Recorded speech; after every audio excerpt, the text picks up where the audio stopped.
川城豪门家族的继承人。你10岁开始接管家里生意，18岁时就将家族企业做到100亿，20岁时更是身家破千亿，成为天海首富。然而在你大婚当天，亲手养大的未婚妻却为了一个小白脸跳窗逃婚了。你知道后长舒了一口气，只因今天的这一场婚礼是你有意为之。私家与穆家在20年前定下娃娃亲，你与穆玉叶算是青梅竹马，一起长大。这些年来，私家被你推上了天海市前5，而穆家也靠着私家赚得盆满钵满。如果按照正常走向，你会和穆玉叶结婚，两家联姻后共创辉煌。可自从3年前一个叫顾宁的家伙出现后，一切都变了。穆玉叶渐渐疏远了你，整日陪着他的顾宁弟弟游山玩水，吃喝玩乐。也是在那时候起，你就放弃了穆玉叶，也放弃了穆家。之所以隐忍到今天还要和穆玉叶结婚，就是为了名正言顺彻底收回自己给予穆家的一切。然而你不知道的是，家里的傻子养妹早就期待这一刻的到来。离开婚礼现场后，你来到车上，助理急忙递来一个平板。总裁，这是穆小姐从婚礼现场出逃的监控录像。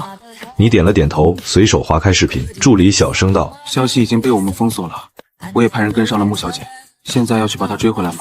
不用，现在立刻解除封锁，购买头条热搜，把穆玉叶逃婚的事情散播出去，然后通知下去，终止与穆家的所有合作，撤除对穆家的所有扶持。助理愣了一下，总裁，要不再考虑一下，这样会有损您的名声。你摆了摆手，有损名声不是事儿，别有损我的财产就行。记得准备好东西，明天我要把我给穆家的东西一分不少的要回来，还有穆玉叶用我的卡买的那些房产、豪车全部收回。这时一段手机铃声打断了你的吩咐，却是穆玉叶打来的。你随手按下接听键。对不起，阿胜。电话里响起了穆玉叶的道歉声。今天的事情我很抱歉，实在是因为顾宁弟弟他太可怜了，他的妈妈现在还在医院抢救，他在天海市无依无靠，也只有我这么一个朋友，我过来陪陪他。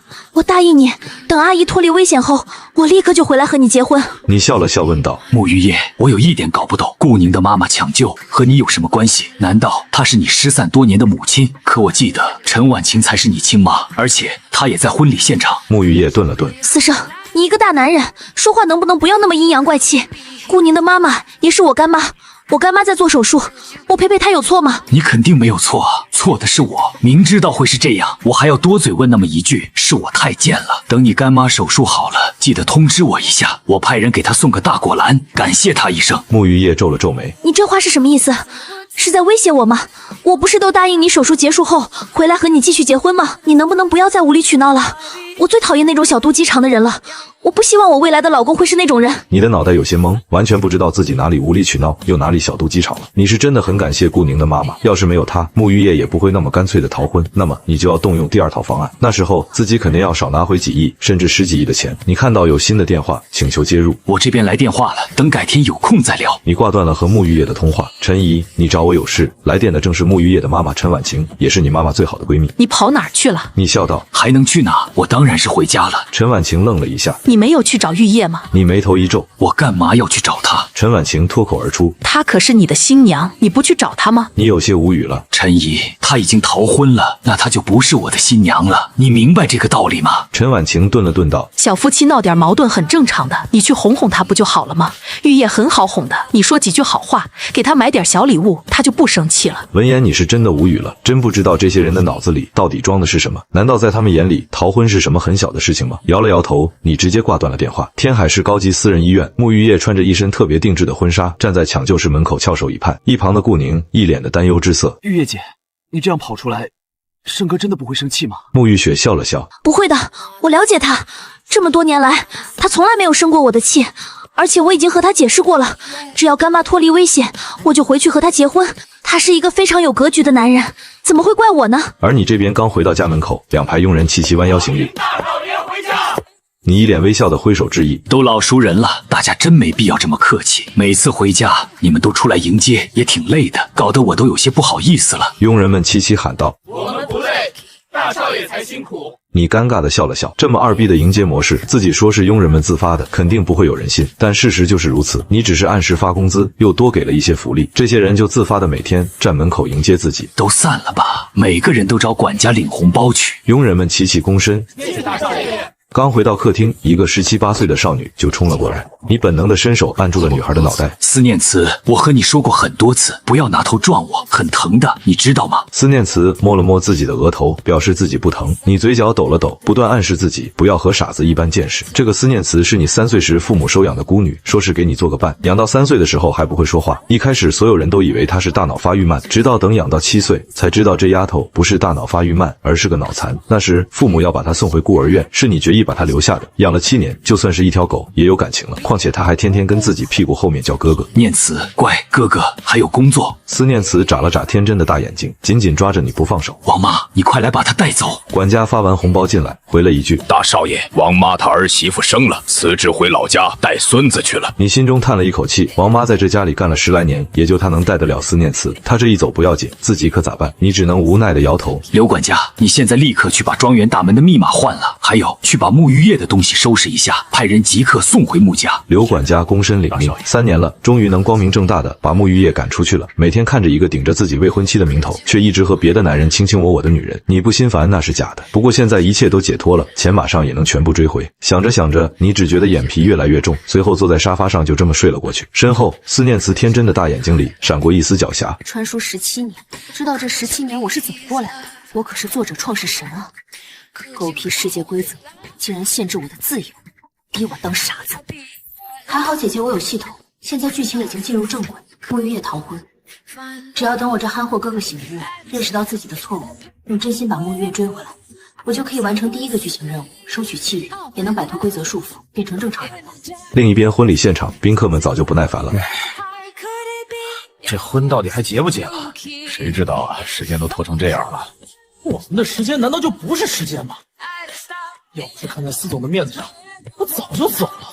眼见在场的亲朋好友议论纷纷，穆家家主穆天喜也急了。婉晴，你打电话私盛到底是怎么说的？陈婉晴微微一笑，没问题的，我已经把红玉叶的办法交给司盛了，你就放心吧，他们很快就会回来的。穆天喜还是有些不放心，要不还是再打个电话问问。陈婉晴犹豫了一下，最后还是拨通了你的电话。私家别墅，思念慈直接点了一下拒接键。陈婉晴放下了手机，他挂了。穆天喜拿出自己的手机给你打了过去，但还是响了一下就被挂断。你说司盛是不是真的生气了？陈婉晴摇了摇头，这孩子其他的不行，但脾气确实没得说。我从小看着长大的，就没有任何事情能让他生气过。从出生起，他的情绪稳定的就像是个成年人。穆天喜点了点头。不过这一次玉叶真的有些过分，你还是打电话和他说一下，让他不要耍小脾气了，快点跟司盛回来结婚。陈婉晴也觉得有些道理，随后拨打了沐浴液的电话。怎么了，妈？听到沐浴液的声音，陈婉晴松了一口气。司盛去接你了，今天可是你结婚的大喜日子，别闹小脾气了，乖乖的和司盛回来，听到了吗？沐浴液眉头一皱，他现在都学会和你们告状了吗？我都已经和他说得很清楚了，你们就不要再多管我们的闲事了，好不好？还有，你告诉司盛，这次我是真的生气了。沐浴液说完，直接挂断了电话。顾宁小心翼翼道：“是阿姨打来的。”沐浴液点了点头。他说司盛已经来接我了。顾宁面露痛苦之色。那姐姐你就快些和盛哥回去吧，我自己一个人能承受得住。沐浴液摇了摇头。我说过会陪你一起等干妈出来的，干妈也是妈。这个时候我如果不在，那以后我还有什么脸面在天海混下去？你放心好了，司盛来了，我让他陪我们一起等。顾宁惊喜道：“真的吗？盛哥也愿意和我们一起等了。”说完，顾宁的神情又变得有些落寞。他那种如天星一般璀璨的人物，怎么可能会多看我和我妈一眼？沐浴液赶忙安慰：“别担心司盛，他不是那样的人，他从来不会看不起任何人，就算是街上的乞丐，他都能和人家称兄道弟。况且我干妈也是他干妈，他留下来和我们一起等，那也是他应该做的。你放10000个心，万事有我。再告诉你一个秘密，这个高级私人医院还是司盛开的。早在3年前，他知道干妈的病情后，就给我开通了这里的 VIP 病房。他一直都很大方善良的。等干妈痊愈后，我让司盛带着我们大家一起去做个环球蜜月旅行。”顾宁故作惊喜道：“我和妈也可以去吗？”沐浴液点了点头。当然了，你们从来都没去环球旅行过，正好趁着这个机会去一趟。我们都是一家人，一家人就要在一起，不是吗？说着，沐浴液的神情也变得有些低落。阿胜他从小就离开了父母，还要带着一个傻子妹妹，一直过得都很苦很累。等我嫁进私家后，也把你和干妈一起带过去，到时候他就也有弟弟和妈妈关心他了。此时私家别墅大厅，你做了一个非常奇怪的梦，梦里你仿佛被泡在了温水里，不断的飘荡，而在你的身边似乎还有一个人，看不清对方是谁，也看不到对方的脸，就这样迷迷糊糊的飘荡着。突然一道嗡鸣声把你拉回了现实，醒来后你只觉得浑身轻松畅快，再看怀里，思念慈正趴在自己的胸口呼呼大睡，流出的口水都浸透了自己的衣服。你无奈的笑了笑后，接起了一旁的电话。说重点，我还要送念慈回去睡觉。电话那头沉默了3秒钟。总裁，事情已经全部按照您的吩咐办妥，只等明天就能引爆整个天海市乃至全国。你点了点头。你办事我放心，这个月奖金翻倍，现在立刻去财务处领取。电话那边明显一愣，可这个月还没到领工资的日子。你笑了。你媳妇这几天就要生了，对吧？到时候安排到我的那家私人医院，给你开个高级单间。电话里传来了吸气声。谢谢总裁，以后我这条命就卖给你了。你笑着挂断了电话，随后抱起了思念慈，回了房间。一夜时间足够很多事情发酵。次日一早，你从床上醒来，刚睁眼就被吓了一跳。思念慈，你干什么？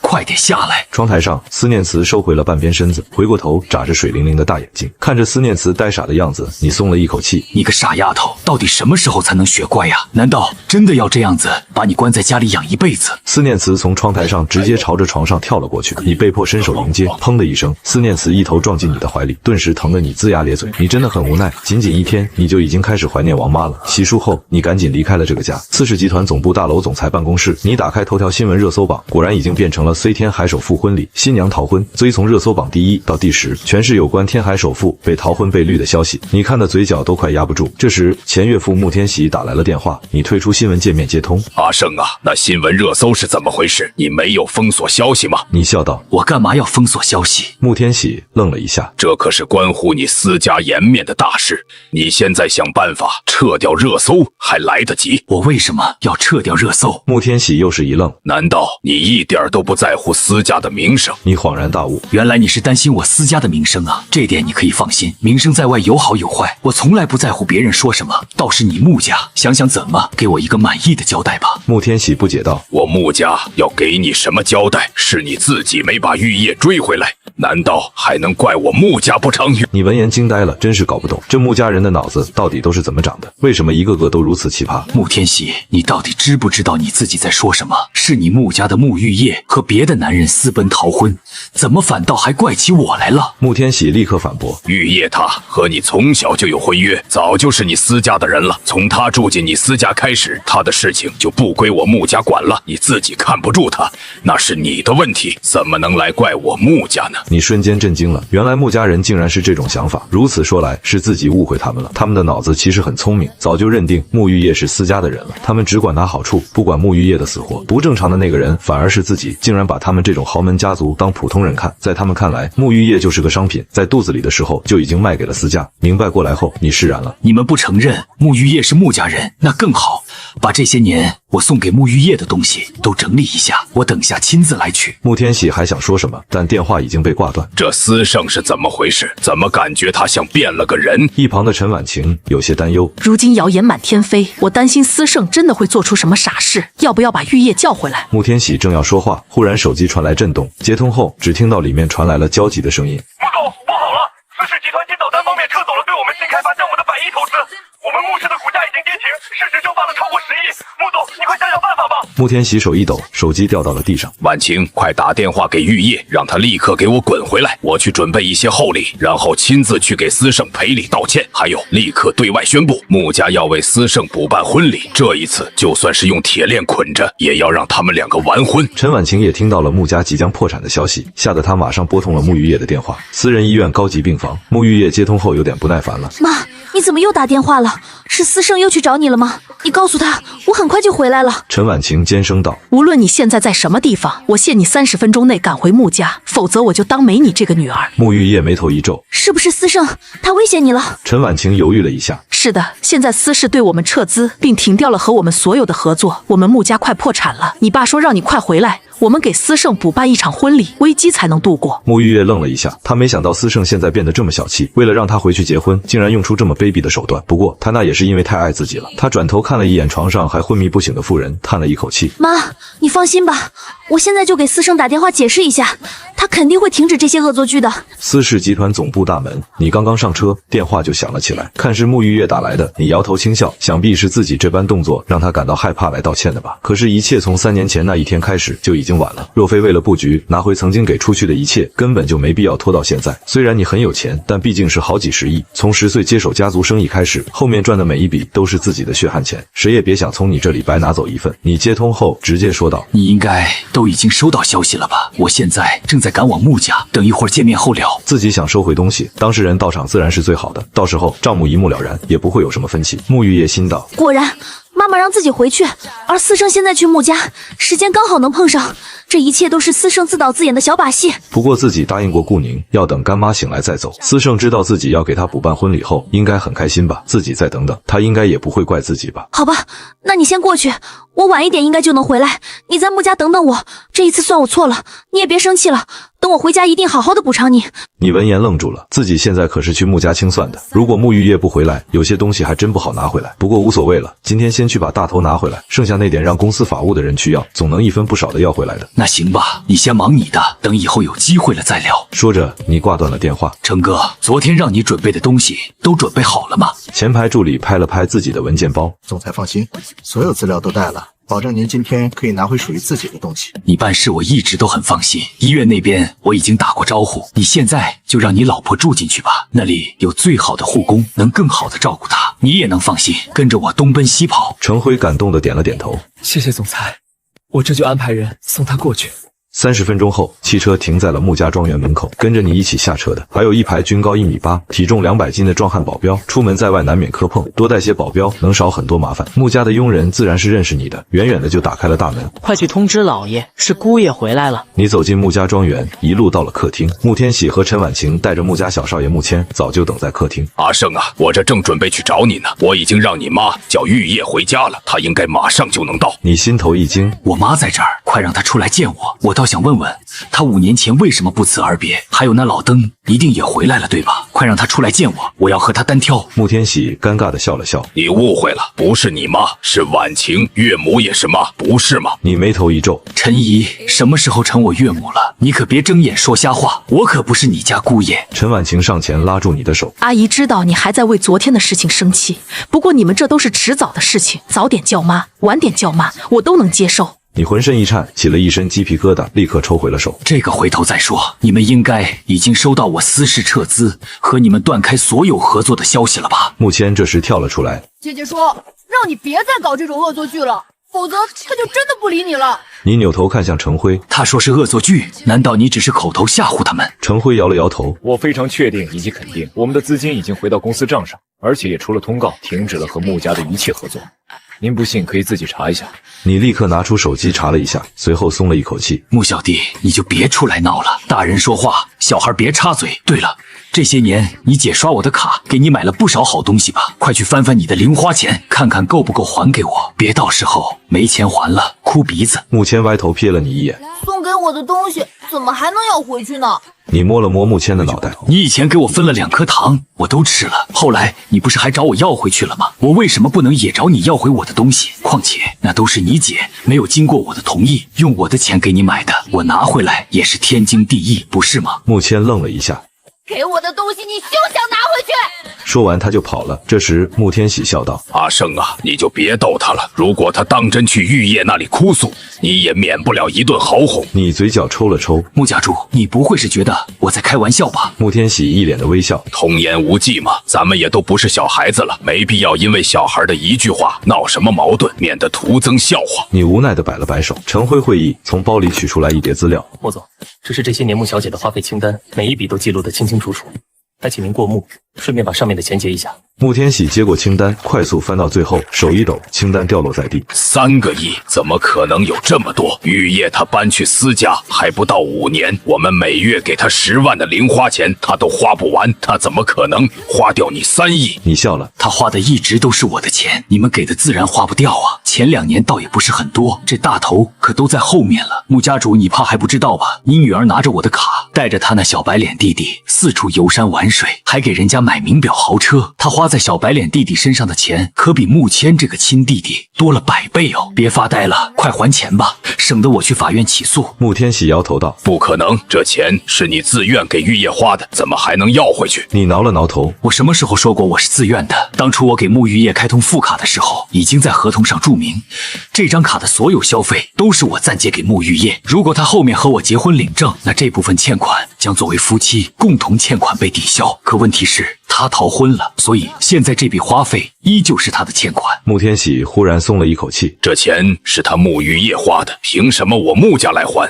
我们最多只偿还花在我们身上的那一部分。闻言你愣了一下，你突然发现这穆天喜是真的蠢，难怪这些年有自己扶持，穆家还是半死不活的。你不还也无所谓，我会让法务部起诉穆玉叶，冻结他的财产的。不过他享有穆家继承权，只要变卖部分穆家产业就能还上。穆天喜咬了咬牙，变卖产业是最亏本的一种方式。这3亿我给你。你立刻掏出一张卡，还请全部打到上面。收到款后，我立马消除记录。你有30分钟时间。相比于金钱，我更喜欢你穆家的产业。穆天喜颤抖着接过银行卡，用手机转账。几分钟后，你的手机就传来到账信息，你的脸上又有了笑容。穆家果然财大气粗。那么我们现在继续算账吧。当年订婚，你们穆家可是收了我30亿的彩礼，是不是也该还一下了？陈怡，我记得当时那个彩礼钱好像是你收的吧？这都过去5年了，不知道你花没花？陈婉晴脸色一变，那时候说好这个钱不退的，你现在怎么还能要回去？你到底还要不要脸了？你朝程辉示意了一下，程辉立刻取出了一张协议合同。某夫人看仔细了，协议上白纸黑字写得清清楚楚，这30亿是我们总裁给总裁夫人的彩礼钱，由穆小姐的母亲代为保管，结婚后才能划归穆小姐的个人财产。因为穆小姐逃婚是单方面毁约，所以这笔钱依旧是我们总裁的个人财产，我们有权追回。如果不归还，数额已经构成诈骗罪，我们可以对保管方的财产进行清算。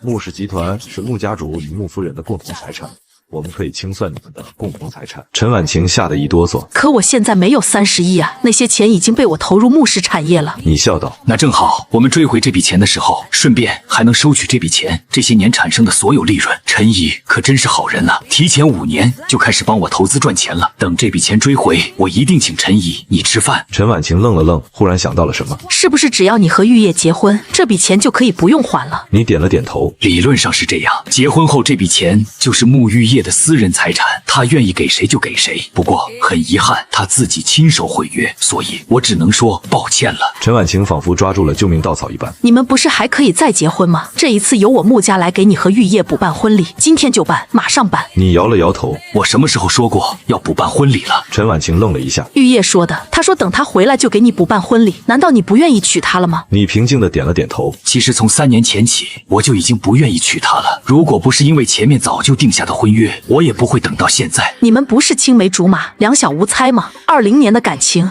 你怎么能说不娶就不娶呢？你微微一笑，这个你就要去问问你的好女儿了。不是我不娶，而是她不嫁。从3年前开始，我们的感情就已经破裂。她喜欢的是那个顾宁，我们2个从小一起长大，我没有为难她，而是选择成全。我觉得我对她已经够好够大度，我现在只是想拿回我自己的钱而已。所以陈怡，还钱吧，我不想真的和你撕破脸，毕竟你是我妈最好的闺蜜。陈婉晴如遭雷击，一口气没缓过来就晕了过去。你眉头一皱，陈辉，立刻通知法务部开始对陈婉晴的财产进行清算，记得把这些年的投资盈利也拿回来，怎么说也有几个亿，都够给全集团发年终福利了。陈辉点了点头，法务部那边早就准备好，只等这边的传信了。很快，穆天喜就接到了通知，穆家已经开始进入破产清算倒计时。你长舒了一口气，对着身后的保镖们挥了挥手。物品清单你们手上应该都有一份，这些年我送穆家的礼物，麻烦你们去一件件帮我找回来，拿得动的就拿，拿不动的就多叫几个人，实在不行可以叫吊车。总之，我的东西全部都要拿走。保镖们齐齐大喝：“总裁放心，保证完成任务。”顷刻间，一众大汉冲入穆家宅院，开始搬东西，各种名贵家具、古董、花瓶、字画，一件件的往庄园外的货车上搬。一伙人干的是热火朝天，你看的却是心惊肉跳。你没想到自己竟然送了穆家这么多东西。不过前些年穆玉叶还没变心的时候，自己确实把她当作未来老婆养了。两世为人，你一直觉得自己养大的感情更深更可靠，而且穆玉叶从小就可爱，长大了更是大美女。你也是竭尽所能的去宠爱自己这个小媳妇。直到3年前，穆玉叶喜欢上了顾宁，那时候你就已经明白了，穆玉叶对自己的感情更多的可能就是和哥哥或父亲一样的亲情。你那时候也很伤心难过，不过毕竟两世为人，你很快就调整了过来。花被摘了，但花盆总要拿回来，还有那肥沃的土壤，那可都是自己的东西。穆天喜看着不一会儿就空荡荡的宅子，差点崩溃。阿胜啊，咱们两家怎么说也算世交，你何必做得那么狠？你示意了一下程辉，程辉会意，立刻从包里取出一张地契。穆总应该记得这张地契吧？这是当年我们总裁和穆小姐指腹为婚，定下娃娃亲的时候，我们总裁的父亲赠与穆家的一块地皮。如今这门亲是已然告破，那我们将收回这块地皮的使用权。3天后，这块地皮将被拍卖。还请穆总尽快处理好自己的东西，3天内搬出这座庄园。穆天喜闻言，双腿一软，瘫倒在地。你们好狠的心啊！这是要对我穆家赶尽杀绝！你笑道：“穆家主说话未免也太难听了吧？我只是拿回我自己的东西而已，怎么就是赶尽杀绝了？”穆天喜情绪激动，翻了翻白眼，也晕了过去。程辉上去检查了一下，总裁，他只是情绪过激导致的晕厥，呼吸和心跳都很正常，一会儿就能醒。你摆了摆手，别管他们了，继续搬。1个小时后，你看到搬的差不多了，挥了挥手。今天大家都辛苦了，回去到财务处领今天的3倍工资。一群保镖异口同声道：“谢谢总裁。”你随即带着众人转身离开了穆家庄园。刚上车，程辉的手机就接到了一条消息：“总裁，我老婆要生了。”那还愣着干嘛？快去医院啊！我送你过去。程辉感激道：“谢谢总裁，您的大恩大得我没齿难忘。”你无所谓的，这都是小意思，不用放在心上。等孩子满月，请我喝顿酒就行。车子很快就开到了司氏旗下的私人医院。程辉下了车就往医院里面跑，你看得直摇头。随后你也下了车，在门口超市买了一些小孩的用品，也进了医院。虽然你现在才20岁，但从小你都带着一个小傻子，还要养媳妇，又当爹又当妈的，早就练就了一手奶爸的绝技。产房门口，程辉急得满头大汗，看到你提着一堆东西跟来，情绪有些绷不住。都说男儿有泪不轻弹，那只是因为没跟对老板。自从被你聘为助理后，他就再也没有受过一点委屈，能跟着这种老板，简直就是牛马的福音。总裁，要不你给我孩子当爹吧？你愣了一下，随后怒道：“你有病是不是？这么明目张胆的让我当接盘侠，我以前怎么就没看透你？原来是这种人。”程辉慌忙解释：“我刚太急了，没说清楚，我是想让我的孩子认您当干爹。”闻言，你松了一口气。干爹行，干爹可以有。阿胜！忽然身后传来一道惊讶的声音，你回过头看到了还穿着一身婚纱的穆玉叶，在他身边还站着他的亲弟弟顾宁。你是特意赶过来看我和干妈的吗？穆玉叶说着走了过来，你抬起双手看了看手里的2大袋婴儿用品，一脸的不解。你哪只眼睛看到我是来看你干妈的？我明明是来看我干儿子，不对，也可能是女儿的。你少来和我攀关系。穆玉叶也注意到了你手里的东西，原来程助理的老婆在这生孩子，我现在去买礼物应该还来得及。哎，不用麻烦穆小姐了，您还是回去照顾您的干妈去吧。穆玉叶也笑了，没关系的，你孩子认了司胜当干爹，那我就是干妈，我给自己孩子买点礼物也是应该的。程辉笑道：“穆小姐难道没看新闻吗？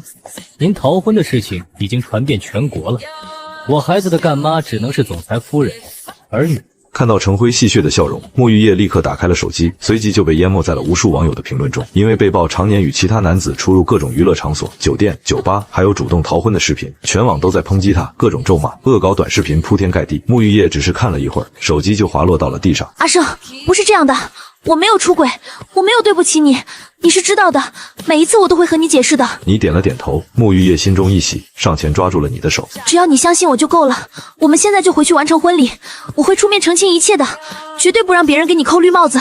你甩开穆玉叶的手，笑道：“你我本来就没有关系，你和谁玩那是你的自由，当然不算出轨。至于些许网络留言，就当个乐子，过几天就会被忘得一干二净。和你的婚约我已经退了，过去的事情就不要再提了，勇敢的去追逐你的爱吧。不用感谢我，我衷心的祝福你们。对了，忘记提醒你了，你干妈的住院费该交了，3年大概1000万，加上几次手术，最多不超过1500万。我的医院很良心的，绝不多收费。”穆玉叶瞪大了双眼：“你说什么？你要和我退婚？你皱了皱眉。什么叫我要和你退婚？是你逃婚单方面撕毁订婚协议，你别什么帽子都往我头上扣好不好？我觉得你现在最应该做的是给你干妈补交住院费，最晚明天要是还拿不出钱，那我的法务部就该起诉顾宁了。沐浴液早就惊呆了，还没回过神来，顾宁却急了。盛哥，你为什么要起诉我啊？这个高级病房不是你专门给我妈开的吗？你点了点头，没错，确实是专门给你妈开的，但我又没说过免费啊。顾宁闻言只觉得天都塌了。当初转院到这里，沐浴液只说是他自己安排的，根本没说过还要付费。私人医院的费用，那可不是他能承担得起。月姐，你当初也没告诉我要付费啊，现在可怎么办啊？沐浴液终于回过神来，不就1000多万吗？你急什么？阿胜他又没有那么小气。说完，沐浴液再次拉起了你的手。别闹了好不好？我答应你，现在就和你回去结婚。至于干妈的医药费，你就给她免了吧，反正这些钱对你不过9牛1毛，就当我失约没有陪到她醒来，度过危险期的补偿吧。闻言，你的脑袋嗡嗡作响，只感觉自己的耳朵坏掉了，不然怎么能听见这种毫无逻辑、毫无底线的话？首先，我们的婚约已经取消了，不可能再结婚。其次，那是你干妈，不是我干妈，我没有任何义务为你对别人的承诺买单。说着，你再次甩开沐浴液的手，看着这个自己亲手养大的女孩，如今变成这般模样，你的心中隐隐作痛。痛的不是她离开自己，痛的是自己10多年的心血，竟然只交出这么多玩意儿。沐浴液被再次甩开后，她的眼眶瞬间红了。我都愿意和你回去了，也已经低头了，你到底还要我怎么样才肯罢休？一旁，顾宁看到两人这般模样，立刻插到了两人中间。盛哥，我知道姐姐抛下你来医院看我妈，你很生气，我可以和你道歉，只求你不要再用这些话去刺激姐姐了。你耸了耸肩，我没生气啊，我说的也不是气话。你有空在这里和我闲聊，还不如想想怎么还钱吧。沐浴液拉开了顾宁。四圣，顾宁他都那么低声下气求你了，你的气还不能消吗？我现在真的很生气，以后我再也不理你了。顾宁心中大骂蠢货，这种时候还不服软，上哪里去弄那么多钱？姐姐，你别生盛哥的气，他也是因为太爱你才弄出来这么多事情。你和盛哥道个歉，他不会怪你的。沐浴液此时已经气急，他恶狠狠地瞪了你一眼，拉起顾宁转身就走。你不用为他求情了，不就是1000多万的医药费吗？我给干妈掏了，绝不让你和干妈受他的气。看着两人手牵手离开，你摇了摇头。我一手养大了2个女孩，一个是神经病，一个是傻子。成哥，你说我是不是天生克孩子？要不还是算了吧，别给你家孩子也磕坏了。陈辉笑道：“您可真会开玩笑。念慈小姐本身就是因为大脑不发育才被遗弃的，是您好心收留了她，这怎么能算是你养傻了呢？还有穆小姐，她哪里是什么神经病，不过就是仗着你对她的宠爱自欺欺人罢了。我非常愿意让我的孩子认您当干爹，也沾沾总裁您的贵气和才气，说不定我家孩子以后也能成为像您一样的人，众龙凤。”你挠了挠头，我有那么优秀吗？陈辉点了点头。您是我见过最优秀、最杰出的人。放眼全国，在您这个岁数，没有这般成就的，一只手都数得过来。你摆了摆手，哎呀，这话说的，我就是运气好了一点罢了。这倒不是你在自夸，前世你只是个小老板，就算带着记忆投胎，也不可能成为什么天才。主要是这个世界的钱太好赚了，要是把前世知道的那些真正的天才放过来，现在早就应该成为全国首富，乃至于世界首富了。这个世界明明有着非常完善的体系，但偏偏大部分人都不知道怎么去运用。说白了，就是这个世界人的智商真心不高。孕妇的家属在哪里？顺产女孩6斤2两，母女平安。程辉立刻激动地冲了上去，看到那皱巴巴的孩子，手脚有些发软。你上去接过孩子，还愣着干嘛？推你老婆回病房啊！程辉反应过来，立刻冲进产房。人逢喜事精神爽，多了个女儿你也很开心，直接给开了最高等级的 VIP 病房。在路过其中一个 VIP 病房时，沐浴液从里面冲了出来，你本能地护住了手里的孩子，扭身就把沐浴液甩到了一边。沐浴液，你是不是有病？你没看到我手里还抱着个婴儿吗？要是吓到我女儿，我一定不会放过她。说完，你抱着孩子快步走入隔壁房间。沐浴液坐在地上，眼中满是不可置信。他竟然打我了，为什么会这样？顾宁从房间里快步走出，扶起沐浴液。盛哥他应该不是故意的，你不要怪他。沐浴液摇了摇头。3年来，你已经替他说了太多好话，我再也不想听了。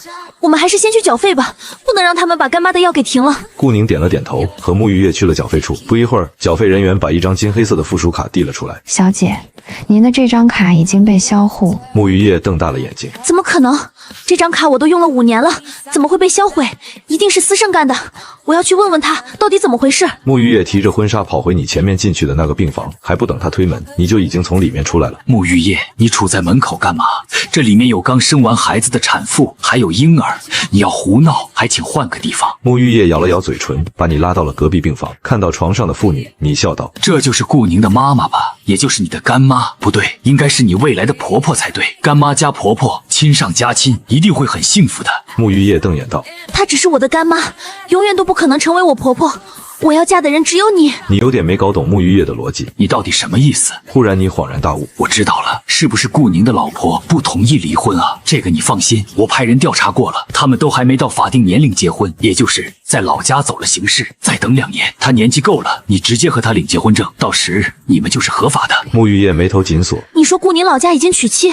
你有些惊讶，你们在一起3年，他不会还没有告诉你吧？这个很好查的，只要去他的户籍地随便问问就清楚。他高考考上天海大学，可是他村里唯一的大学生，乡里乡亲给他说媒的多了去了，他来上学的学费还是办酒席收的礼钱呢。沐玉叶愣了一下后摇了摇头，先别管这个，我现在只想知道你为什么要把我的卡给停了。你当初承诺过我可以随意使用，你现在是什么意思？是想用这个逼我低头吗？那我告诉你，你赢了，我低头了，我求求你不要再闹了好不好？把我的卡恢复后，给干妈交了医药费，我们立刻就回家结婚。你脸上的3叉神经止不住的抽了抽。沐玉叶，你到底在说什么？我当初是承诺过那张亲属卡你可以随便使用，但你明白什么是亲属吗？以前你是我未婚妻，可以算未来亲属，可你现在什么都不是了，我收回亲属卡的使用权有什么问题吗？你还想要的话，可以找你的顾宁弟弟要一张他的亲属卡，那是你未来老公，你花他的钱天经地义，懂吗？沐玉叶瞪大了眼睛，一脸的不可置信。司胜，你到底在胡说些什么？他只是我认的一个弟弟，他怎么可能会是我未来的老公呢？我都和你解释过无数遍了，我只爱你，也只会和你结婚，你为什么总是不肯相信我？你无奈扶额，所以你想说你和顾宁只是玩玩，和我才是真爱？沐玉叶点了点头，又摇了摇头。我和你是真爱，也从来就没有和顾宁玩过。你笑道：“那我来给你算算啊，3年来你和顾宁去过全国70多个旅游景点，开过340多次房，还一起吃过800多顿饭。你给他买房、买车、买名表、买各种奢侈服装，你们2个3年来都快融为一体了。你现在却跟我说你没和他玩过，是他不行吗？”沐玉叶惊恐的摇头：“不是你想的那样的，我可以解释的，你可不可以听我解释？”你点了点头，拉开陪护椅坐了下去。请开始你的表演，我倒是好奇你能怎么解释。沐玉叶深吸了一口气，我和他去那么多景点，其实都是为了你。顾宁说那些地方都有灵气，我去的每一个地方都是在为你祈福。你瞪大了眼睛，眼珠子差点没有掉出来。那你们去开房几百次呢？不会也是为了给我求子吧？那我可真是太幸福了。沐玉叶立马否认：“不是你想的那样的，我们开的都是双人房，我们什么事情都没发生过。”你忽然坐直了身体，所以说顾宁他不行。沐玉叶怒道：“你不要再这样恶意揣测我们了好不好？我们一直都是纯洁的姐弟关系。”你无所谓的笑了笑。好好好，我相信你们很纯洁，请你继续你的表演。沐玉叶眼眶微红，你还是不信我？我到底要用什么来证明你才肯相信我？我信不信你有那么重要吗？你说你的故事就行了，听到精彩的地方我会给你鼓掌的。那好，我继续说。我和顾宁本就是同校同学，我们又是姐弟。顾宁家里穷，还要攒钱给他的妈妈看病，我可怜他才每天请他吃饭呢，这难道有什么问题吗？你点了点头。你很有爱心，当然没问题。那你为什么不花你自己的钱请他吃饭？你每天刷着我的卡，用我的钱去发扬你的爱心，用我的钱去给他买豪宅豪车，用我的钱去让他享受每一天。我的钱是大风刮来的吗？那是我每天忙到凌晨和别人喝酒，喝到吐血，一分一分挣来。他穷，你可怜他，那你怎么不可怜我？再怎么说，咱们也是从小长到大的，也没见你给我送个表、送个车啥的，你给我送个玩具的也行啊，你又不是送不起。沐玉叶摇头道：“不是这样的，你误会啊，那些东西不是我送给他的，是他和我借的，他说他会还的，我想着你有那么多钱，就先借给他，等以后他赚钱了再还给你，他说过会给利息的。”你眯起了眼睛。你借给他的那借据呢？拿出来我看看。沐玉叶的眼神有些躲闪。都是一家人，要什么借据他肯定会还的。你敲了敲桌子。他拿什么还？2个多亿，他有什么能力偿还？沐玉叶想了想道：“你可以再借他一点钱，让他去创业，很快他就能还上。你忽然笑了。沐浴液啊，沐浴液，你可真是让我大开眼界。不过我公司还有事，就先不陪你聊了。沐浴液抓住你的手臂，你不能走，你还要和我回去结婚。闻言，你的眼角有些抽搐，你实在搞不懂这沐浴液的脑子是怎么长的，难道真的是自己这些年来给宠成脑残了？沐浴液，你搞清楚，我们的婚礼早就已经结束，我们之间的婚约也结束了，你听明白了吗？沐浴液瘪了瘪嘴，带着哭腔道：那我错了还不行吗？我和你道歉，对不起，是我太任性了，求求你原谅我这一次好不好？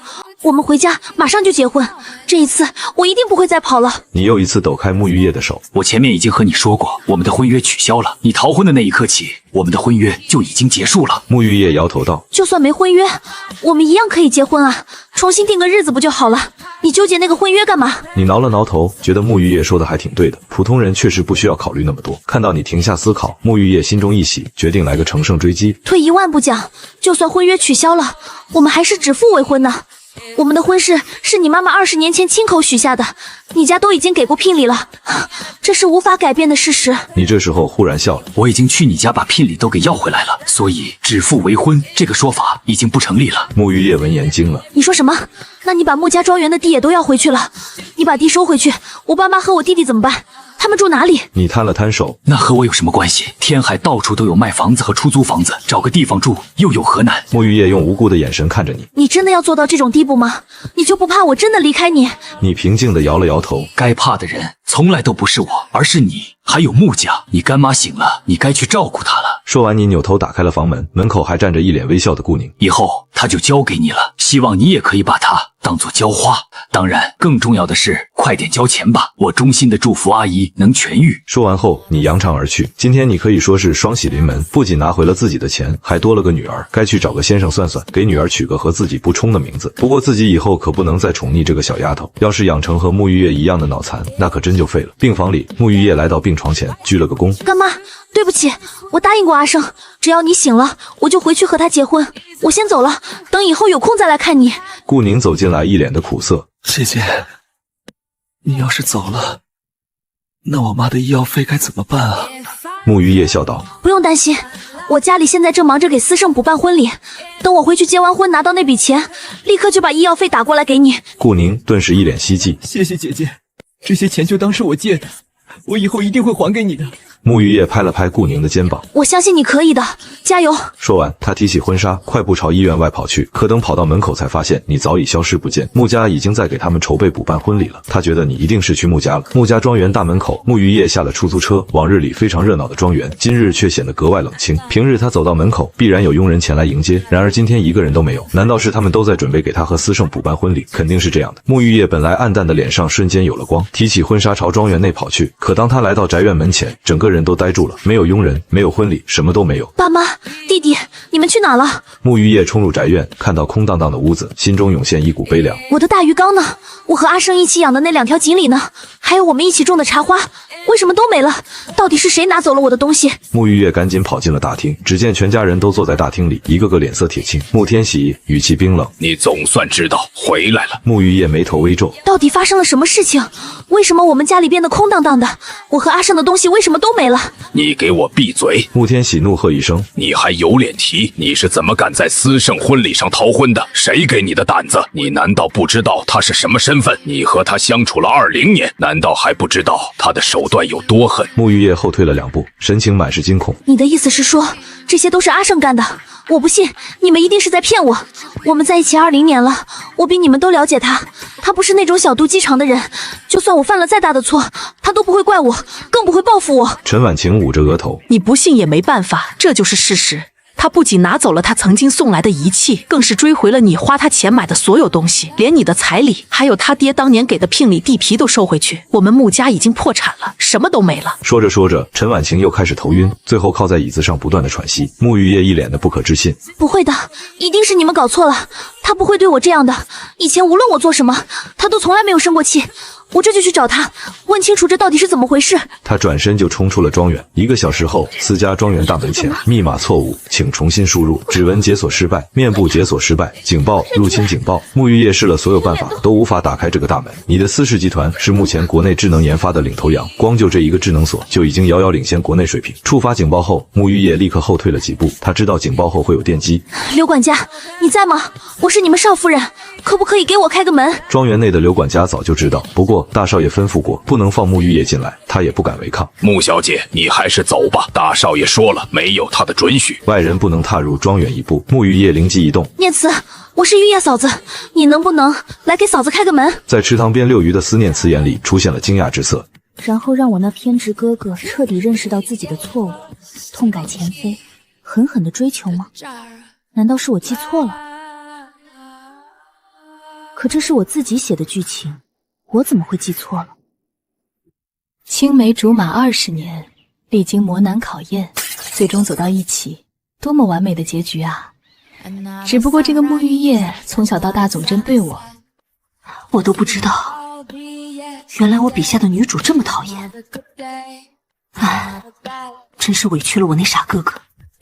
沐浴液在庄园外喊了许久，喊累了，还是没有人来开门。他想到这个时候，你应该在公司沐浴液提起婚纱，冲到马路上拦下一辆出租车，朝思氏集团赶去。思氏集团前台惊呼，几个保安立马冲了进来，看到是这个穿着婚纱的女人，都愣了一下。这玩意还真不好搞，要是一不小心容易被讹上。沐浴液摆手解释道：“我真的是你们总裁夫人，我今天就是回来和他结婚的，你们放我过去，等我结婚后一定好好报答你们。”保安们面面相觑，一时间不知如何是好。趁着他们分神之际，沐浴液一把扯下了前台的门禁卡，撒腿就跑。刷开门禁后，他不敢等电梯，只能冲入楼道。总裁办公室在28楼，等他好不容易跑到时，楼道门口已经有2个保安在等着他了。求求你们让我见他一面好不好？我真的有很急的事情要找他。沐浴液真哭了，他从来都没有想过有一天要见思胜一面会有这么难。以前他只要一个电话一条信息，思胜就会主动出现在他面前，可现在电话打通了，他说他在忙，信息更是看都不会看。明明昨天这一切都还好好的，可今天全部都变了。2个保安对视了一眼，终究还是不忍心，让开了身体。人家爬28楼上来的，本来一身漂亮的婚纱，现在也变不调了，美美的妆花的都成马赛克了。思氏的口号一直都是以人为本，放他一马，总裁人那么好，应该不会怪他们才是。沐浴液给2人鞠了个躬，光着脚丫子冲向了总裁办公室。思胜正看文件，忽然门口冲进来一团马赛克，顿时吓了一跳。何方妖孽还不快！呸！你是谁？跑我这里来干嘛？沐浴液抓起婚纱，在脸上使劲的抹了抹。思胜愣了一下，沐浴液，你搞什么鬼？怎么把自己弄得这么狼狈？沐浴液满脸委屈的看着思胜，泪珠止不住的滑落。他们不让我见你，呜，好多坏人不让我见到你。思胜皱了皱眉，他们不让你上来，你不会在下面等吗？我是马上要死了，见一面少一面吗？都是朋友，你这么一搞，我都有些不好意思了。沐浴液一边摇头，泪洒当场。不，我不要当你朋友，我要做你妻子，我们结婚吧。这一次无论遇到什么事情，我都不会再离开你了。思胜摆了摆手，过去的事情就让它过去吧，没必要再提了。况且都已经把东西收回来了，再提这种事情也不合适。20年的老朋友了，你应该知道我是什么样的人。沐浴液爬了那么久的楼梯，已经太累了，直接赖在了地上。我不懂为什么会变成这样，难道就因为我逃了一次婚吗？我不相信你会因为这点事情而不要我。思胜点了点头，你说的对，确实不仅仅只是因为你逃婚了。沐浴液惨笑道，我想知道到底是因为什么？难道是因为顾宁吗？可我们真的什么都没有发生过啊！我可以接受任何检查。思胜起身来到沐浴液旁边，把他扶到了沙发上。其实我真的相信你们什么事情都没有发生。我要弄死顾宁只是打个喷嚏的功夫而已，他没死，完全是因为我知道会有一个顾宁，那么就会有第2个、第3个。你能保证在遇到第1个的时候不会背叛我，但你能保证第2、第3个也不会背叛我吗？其实说来也怪我从小把你保护得太好了，你的好奇心被压抑得太久了。当你翅膀硬的那天，你就会不断的去尝试，去试探我的底线。从你第1次把顾宁带回家，第1次在我面前试图抵抗我指令的那天起，我就知道我错了，我真的错得很离谱。从那以后，我就再也没有管过你，而你也没有让我失望，在我面前越来越放肆，直到昨天，你连逃婚这种事情都敢做出来。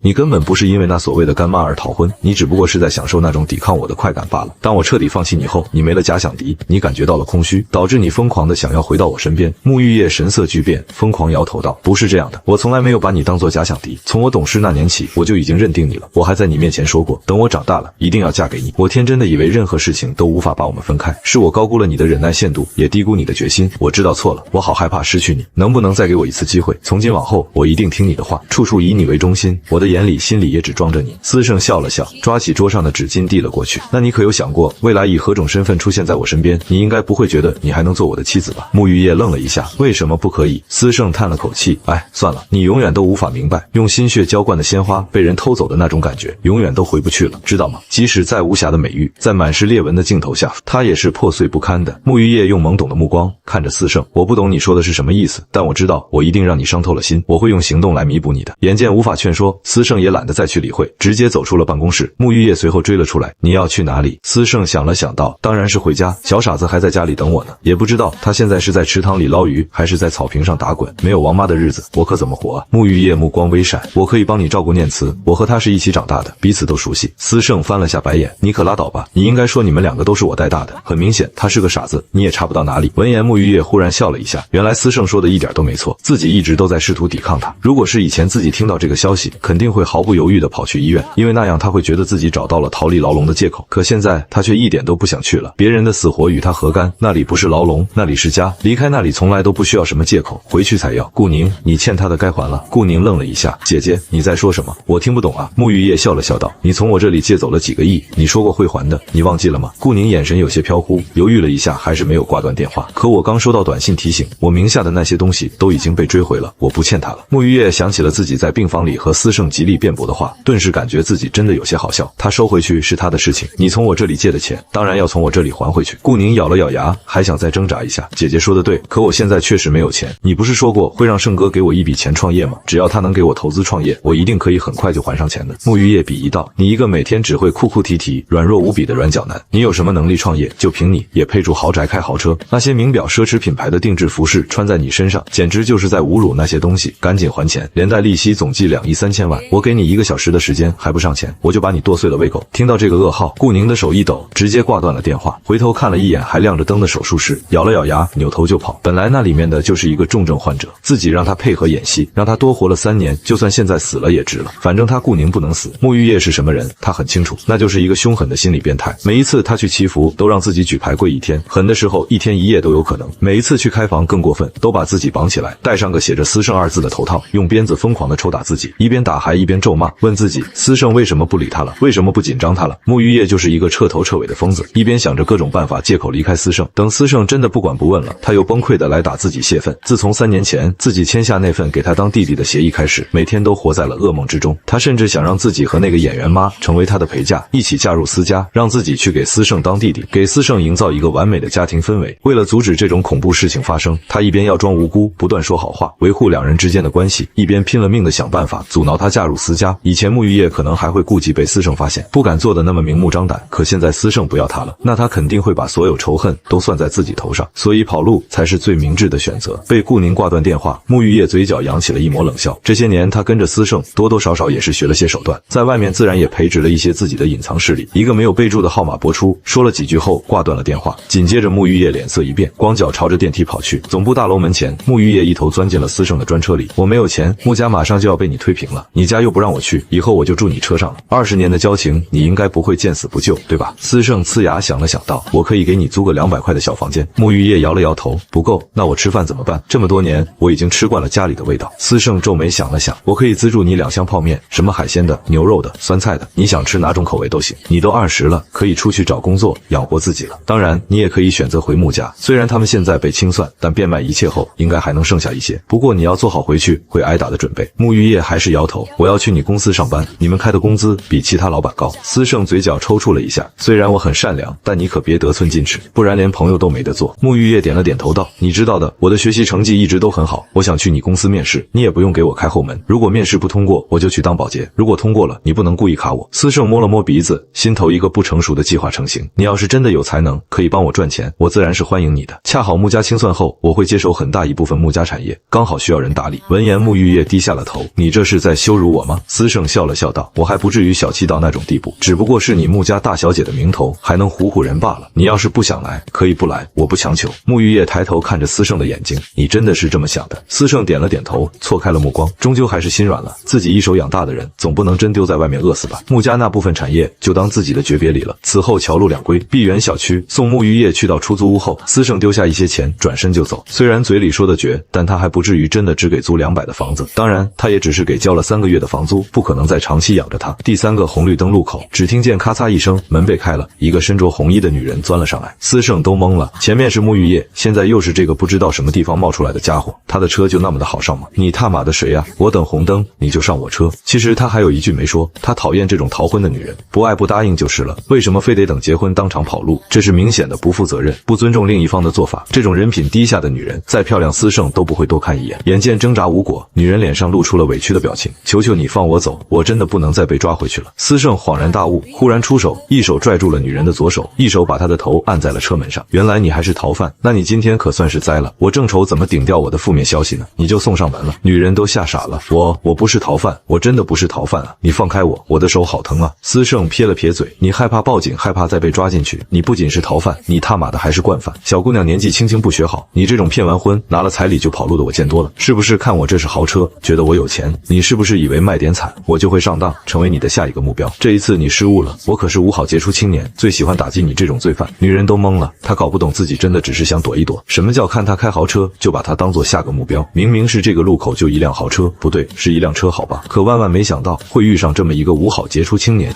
为什么这种神经病也能成为5好杰出青年？这不合理啊，一定是这个神经病瞎编的。大哥，我真的好人，我知道错了，求求你放过我好不好？司胜心坚如铁，还是按着女人，有什么话还是留着去和执法队说吧。老王快开车，直接去执法局。司机老王一脚油门，直奔执法局而去。20分钟后，执法局门口，女人一脸幽怨地瞪着司胜，我都说了我是好人，现在信了吧？司胜耸了耸肩，信了，我要回家了，下次记得别再做这种危险动作了，再见。女人忽然抱住了司胜的手臂，你害我的行踪暴露，我家人马上就要来抓我回去，你不能走，你要对我负责。司胜甩开了女人，你后面就是执法局，你家人逼迫你，你可以去告他们，我是见义勇为的5好杰出青年，我对你负什么责？女人苦着脸道，执法局的人能管我一次还能次次都管吗？我已经被他们抓回去3次了，这一次再被抓回去，我真的没办法再逃了。司胜不解道，你有手有脚还能被抓回去3次，你脑子是不是有点问题？女人怒道，你脑子才有问题，你全家脑子都有问题。司胜笑了笑，你的家人正在赶往这里的路上，而你不跑，却有闲心在这里和我斗嘴，所以你每次被抓回去都是自愿的，故意的，对吗？是不是对方给的钱太少了，你不满意，想用这种逃婚的方式涨价？女人瞪大了眼睛反驳道，我没有，我是真的想逃，心脏的人看什么都是脏的。司胜心念一动，微微一笑，你可别血口喷人，我常年荣获5好市民奖、优秀青年奖、好人好事做尽，我家里的奖杯多的都摆不下，拿来当杯子喝水，我家里的锦旗多的都挂不下，一层叠着一层，数都数不清。你说我心脏，我的心灵纯洁的堪比天上的皎月，没有一丝的杂质。女人扬起脸鄙夷道，吹牛不打草稿，你以为你是谁？就你这大脑发育不完全，小脑完全不发育的样子，开个豪车就以为自己了不起，你这种人除了高傲自大外一无是处。司胜瞥了一眼手表，笑了笑道，你也不是什么好货，眼睛斜鼻子歪，出口成脏破锣嗓，我都搞不懂，就你这样有人肯娶你，你都该烧高香了，你竟然还有脸逃婚，你还逃3次，我看一定是你拿了人家东西不想还，人家是追债才来抓你的吧？我要是你，还不如找块豆腐撞死算了。女人愣了一下，随后拉起衣角在脸上搓了搓，睁开你的狗眼看清楚，本姑娘就是在扮丑而已，我这嗓子也是喊救命喊哑的，不是我拿了人家东西不还，是我家人拿了人家的钱不还，才一次次逼我嫁给那个老头，你现在明白了吗？错的不是我，是他们。司胜点了点头，呵呵一笑，我明白了，你脑子确实有病。话音落下，一伙人冲到了女人身边，把她围住。女人吓得花容失色，二叔、三婶，我求求你们，我真的不想嫁给那个老头，你们不要逼我了好不好？你们告诉我爸，我可是他的亲生女儿啊，他不能这样对我。看着一群人在那里拉扯，司胜只觉得好笑，口口声声说不喜欢要逃婚，但就是不跑，宁可等着人来抓，也要和自己斗嘴扯淡，这不是神经病还能是什么？也不知道哪个倒霉蛋摊上了这样的媳妇，这种估计下雨了都不懂得往家里跑，以后估计有的哭了。摇了摇头，司胜转身上了车，砰！忽然，司胜只觉得自己被人撞了一下，一头扎进车内，后背一沉，被重物给压住。快开车，快开车啊！女人紧紧拉着车门，激动地呼喊，想让司机开车，可老王却是纹丝不动，他只听老板的命令。司胜找到机会，把女人抖开爬了起来。我尼玛，你这个疯子又想干什么？女人急道，你快让司机开车，我求求你了，救救我好不好？司胜翻了翻白眼，执法局就在前面，你不去求他们救你，反而来求我，你是真有大病，现在立刻滚下去，否则别怪我对你不客气。女人眼里闪过一丝狠劲，朝着司胜扑了过来，一口就怼在了司胜嘴上。这是我的初吻，你救我，我嫁给你。司胜都懵了，这种情况两世为人人头一遭。司机老王一直注视着倒车镜，看到这种情况，一脚油门冲了出去，很快就甩开了女孩的亲戚家人。你现在已经安全了，能不能先放开我？女孩脸一红，从司胜的身上爬了起来。谢谢你，我一定会报答你的。司胜摇了摇头，下一个公交站我会把你放下去，你好自为之吧。以后要逃跑就赶紧跑，别再跟个傻子一样，等在原地被抓了。女人抿了抿红唇，我不走，我要跟你回家，我要嫁给你。司胜愣了一下，随后皱起了眉头。婚姻不是儿戏，你想脱身利用我一次就算了，我不跟你计较，但你若想得寸进尺，我有的是手段治你。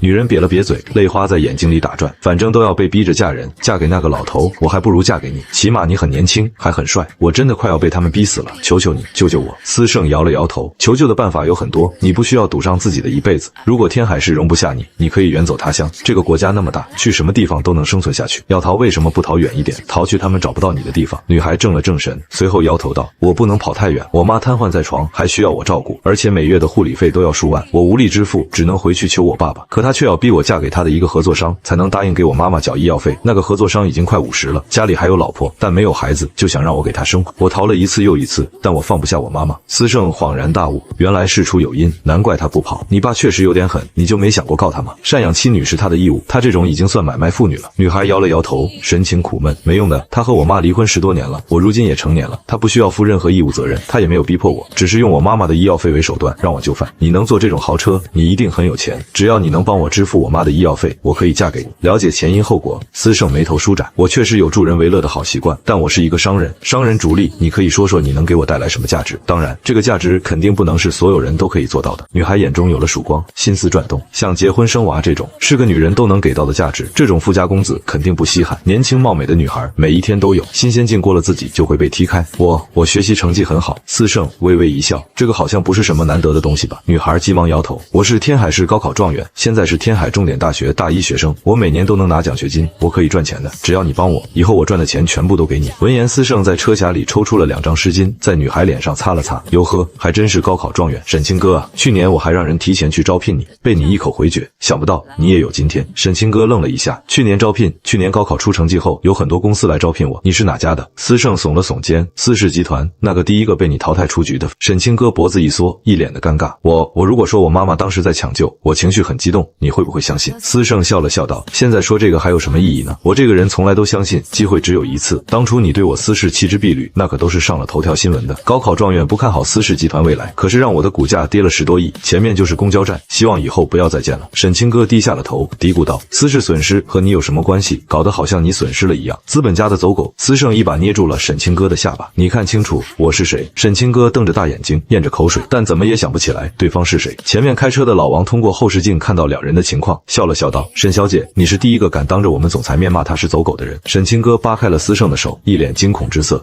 你是司氏集团总裁，就是那个天海商霸司。司总对不起，是我有眼无珠，是我不好，是我不对，这可是传说中冷面无情的商霸司大嘴，吃人不吐骨头的恶毒资本家。10岁开始纵横商海，从不手下留情，每一个对手公司都被他搞得破产血本无归，自己去年一句话一个动作让他损失了10多亿，这笔账他可还不起，这要是落到了他的手上，自己不死也得掉一层皮。想着沈清哥就去扒拉车门，司胜一眼洞察，顺手就把他带到了怀里，车都没停，你想死吗？沈清哥被吓到蜷缩成一团，低着头不敢再去看司胜。司胜倒是乐了，你前面不是挺能扯的吗？还和我对骂，张口闭口就要嫁给我，怎么现在蔫了？沈清哥用细小的声音说道，不知者不怪，别杀我。司胜愣了一下，我5好杰出青年，优秀个人代表，我会杀你。沈清哥立马回道，您说的都对，您大人有大量，可不可以放过我一条小命？司胜掰开了沈清哥的手，把他的脸提了起来，给我免费工作10年，或是现在送你回家，2选1。沈清哥咬牙切齿道，恶毒的资本家，我诅咒你不得好死。司胜撇了撇嘴，这么说来你是选择第2种了。老王送沈小姐回家，再随礼200，我今天要喝她的喜酒。沈清哥扭头一口咬向司胜的手，司胜反手就捏住了他的下巴，放开我，我要和你拼了。司胜伸出另外一只手拍了一下沈清哥的脑袋，和你开玩笑的，你听我说完，给我免费打工，我承包你妈妈的医药费，还包吃包住，等什么时候你能给我赚满20亿了，我们就一笔勾销。当然如果你能力不足，那我会直接解雇你。沈清哥怒道，这不公平，我不答应。司胜放开了手，笑了笑道，这个世界从来不存在公平，我只给别人1次机会，我能破例给你第2次机会，也是因为看你是个人才，如果你真有才能，借助我司氏这个平台要赚到20亿，几个订单的事情罢了，也许几个月就能完成你我约定，你不答应我不会强求，下个路口你可以离开。话音落下，汽车刚好停在了路口，沈清哥犹豫了，他可是高考状元，一点也不傻，他明白自己的现状有多糟糕，眼前这个机会虽然看着很不公公平，但相比于被迫嫁人当生育工具，这个不平等条约好像对自己更有利一点。能不能让我读完大学，积累更多知识，这样也可以为你赚更多的钱？司胜点了点头。当然，你上学期间的一切开销我都可以报销，不过这些时间不能算在那10年里。沈清歌眉头紧锁，心中做着艰难的抉择。司胜说的也没错，司氏集团可是1000亿级别的，这个平台非常的大，况且妈妈现在急需要钱，而且这个司胜虽然唯利是图，但也并非没有给自己留下退路，和自己相仿的年纪就能有如今的成就，这种人的格局肯定是自己无法想象的，说不定自己能跟着他闯出一番事业。我答应你，毕业后为你免费打工10年，但你不能干涉我的自由。司胜点了点头，说说你家地址吧，我去帮你把事情处理一下，免得以后麻烦，顺便帮你妈妈转去我的私人医院。沈清歌的把柄软肋自然是捏在自己手上更好，这是一场投资很小但收获很大的赌局，赌输了大不了亏个几百万，要是赌赢了，这回报可是上千倍的。沈清歌这个时候才反应了过来，所以你根本就不知道我家在哪儿，你前面说要送我回去都是吓唬我的。司胜微微一笑，有什么问题吗？沈清歌一下怒火冲冠，但很快就泄了气。丽水花苑，沈家。老王听到地址后，启动汽车拐过了路口。20分钟后，沈家门口，司胜带着沈清歌下了车。我还是第一次看到这种地方都能开车进来。沈清歌的语气有些羡慕。司胜耸了耸肩，谁让我是首富呢？首富就该有首富的样子。正说着，两人来到了沈家门口，按下门铃后，开门的是一个40来岁的华服妇女。沈清歌，你还有脸回来？谁给你的胆子让你半路逃婚的？啪！妇女冲上来就给了沈清歌一个大耳刮子。沈清歌被打得一个踉跄，嘴角都流出血了。事发突然，司胜也是没想到会这样，抬脚拦在了两人中间。我说这位悍妇，说话就说话，你动手可就不对了。悍妇抬起巴掌就朝司胜脸上抽来。我们沈家的事情还轮不到你一个小瘪三来指手画脚。司胜往前一步，一肩膀直接将那悍妇顶飞3、4米。我不管你是什么家，总之打人是不对的。说着，司胜一个箭步踩住了悍妇的肚子，弯腰就是2个大嘴巴子。这2个大嘴巴就当教你做人了，以后千万记住，不要企图招惹力量强于你的对手。说完后，司胜收腿退回了沈清歌旁边。悍妇回过神来，躺在地上打滚哀嚎道：快来人啊！沈清歌要翻天了，他竟敢带野男人回家打人啊！大家快来啊！悍妇一顿惊嚎，沈家人都围了过来。沈清歌，你怎么回事？你不仅逃婚，你还带人回家捣乱，看我今天非得给你个教训。说话的是一个40来岁的男人，竟然也抬起巴掌抽向沈清歌。司胜的脑袋都不够用了，这一家子都是什么毛病？为什么都喜欢抽别人巴掌呢？一个大男人动手打一个小姑娘，司胜一个箭步一脚踹在了男人的肚子上，把他踹飞了4、5米，还在地上打了几个滚。沈清歌，你翅膀硬了，你竟然敢带人打你爸，看我今天怎么教训你！紧接着那个悍妇又冲了过来，还是要抽沈清歌的脸。这一次司胜注意到了，抬手就是一巴掌，把那悍妇抽的原地旋转2周半落地。沈清歌，你竟然敢带人打我妈，我今天一定要打死你！这个时候，一个17、18岁的女孩也冲了过来，还是要打沈清歌的脸。司胜的大脑飞速运转，虽然不明白，但还是一巴掌把那个女孩抽倒在地。沈清歌，你这一回不等对方出声，司胜就已经先冲上去，一巴掌甩在了一个15、16岁的男孩脸上。打完后，司胜回过头看向沈清歌，一脸的疑惑：你这一家人是不是脑子都有病？怎么动不动就要打你，还是打你的脸？当然我说的也包括你，你怎么一副无动于衷的表情？沈清歌摇了摇头，他们没有病，只是这样打我，打习惯了，没有什么是一个巴掌解决不了的，有就2个。司胜非常不解道：你就从来没想过反抗？沈清歌惨笑道：反抗有什么用？我妈妈和我都需要他们家的钱。不过沈清歌脸上忽然露出了阳光般的微笑，看向司胜的眼睛里闪着微光，被人保护的感觉真好。司胜从口袋里掏出了前面给沈清歌用过的纸巾，给他擦了擦眼泪。你别怕，以后跟着我混，我不打人。沈清歌笑着点了点头，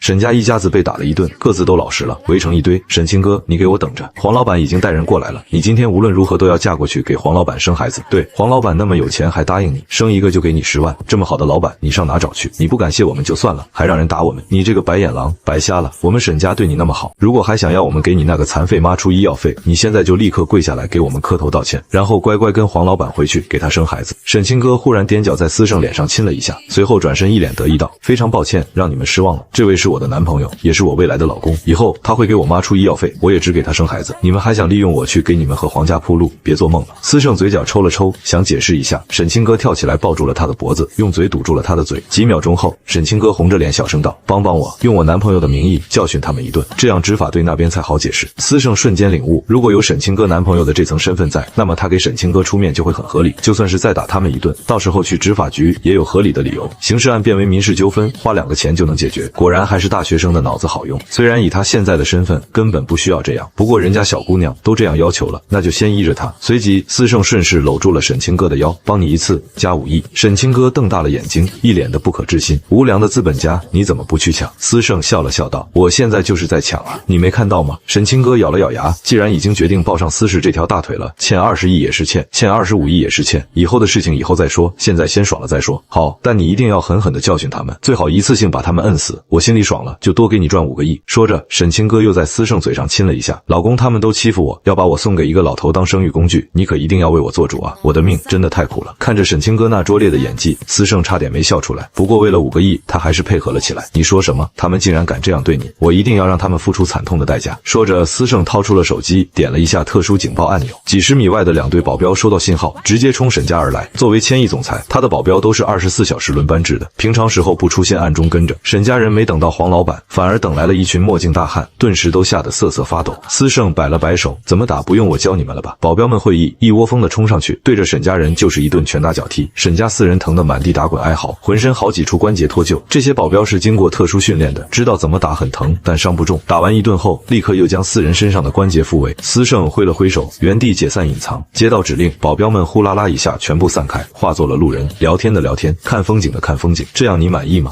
沈清歌摇了摇头，打一顿还是太便宜他们了，你有没有更狠一点的，让他们家破人亡的那种？司胜愣了一下，你一个小姑娘怎么如此凶狠？沈清歌目光里透出了浓烈的恨意，和他们比起来，我的凶狠算不了什么。当年那个狗男人为了逼走我妈，好让小三上位，天天换着办法折磨我和我妈，就差一点，我妈就死在他手上了。为了保命，我妈只能带着我和他离婚。也就是从那以后，我妈留下了很严重的暗伤，年龄越大越痛苦。去年那一次旧伤发作，触发了严重的脑淤血，我妈因此瘫痪。为了让我妈继续得到治疗，我委曲求全，在他们家给他们当佣人，当出气筒。你也看到了，他们打我的动作都已经成为习惯动作了。那个小三和他的儿女害怕我回来和他们争夺家产，更是千方百计设计要毁掉我，逼我去给老头生孩子，就是他们的主意。我还偷听到他们想给我录制那种视频，然后拿出去卖。等我给那个老头生完孩子，还要把我卖去别的地方，说我是高考状元，基因好，能一直靠给别人生孩子卖钱。沈清歌越说越激动，眼泪止不住的往下流。司胜拍了拍他的后背，安慰道：“是我的错，没经历你的苦，却劝你善良，我会帮你讨回公道的。小子，放开我老婆！”正说着，一伙人冲到了沈家门口，其中为首的老男人指着司胜怒吼。司胜可没时间和他们废话，摆了摆手，顿时间几十个保镖冲出，把刚来的一伙人按在地上打了一顿。等打完后，司胜让保镖把这些人全部捆起来，送去了执法局，私自囚禁、殴打、买卖妇女、逼良为娼，一系列的罪名。有司市法务部出手，可以让这些人把牢底坐穿。对于沈清歌来说，沈家人和那个黄老板可能是难以逾越的大山，不过在司胜面前都是土鸡瓦狗，弹指可灭。司家庄园刚一进大厅门，一个脑袋就朝司胜撞了过来。最无奈的是，司胜还不能躲，否则那个傻丫头就会一头撞空，不知道后面还会发生什么样的惨剧。砰！没有意外，思念慈一头精准地撞在了司胜的胸口上，把他一个大男人都撞退了好几步。虽然不是我操控的，但这一次撞你，我非常赞同。按照我写的剧情，这个时间点你遇到的应该就是逃婚出来的沈清歌。为了获得更多财富权势，不惜一切代价傍大款，他会成为你和沐浴液的调解剂，让双方从各种误会中发现彼此的真心。最终结局不算太好，落得个人财两空，远走他乡。不过这个时候，你不应该在外面给沈清歌这个恶毒女配租个房子吗？可现在人都带回家里了，那以后沐浴液还怎么原谅你？沐浴液不原谅你，我还怎么完成任务解开限制？司胜一脸痛苦的揉着自己的胸口，你这头怎么越来越硬了？思念慈一脸无辜的举起手，做出拥抱的姿势，真活该，这是系统对你意外改变剧情的惩罚，你是一次都没落下。司胜无奈的抱起了思念慈，一旁沈清歌惊讶道：“这个就是你说的那个傻妹妹，她好漂亮，好精致啊，我从来没有见过这么好看的女孩。”司胜一边走着一边叹息道：“哎，或许是上天也嫉妒她的完美吧，所以拿走了她的智慧。”思念慈忽然用鼻子顶住了司胜的鼻子，嗅了嗅，随后扭头看向沈清歌，叮，检测到男主气运被女配沈清歌抽取，请宿主尽快回收并补充，维持剧情不崩溃，解除肢体行动限制 50%， 持续时间3分钟。气运，沈清歌亲了司胜，抽走了他的气运，3分钟，快！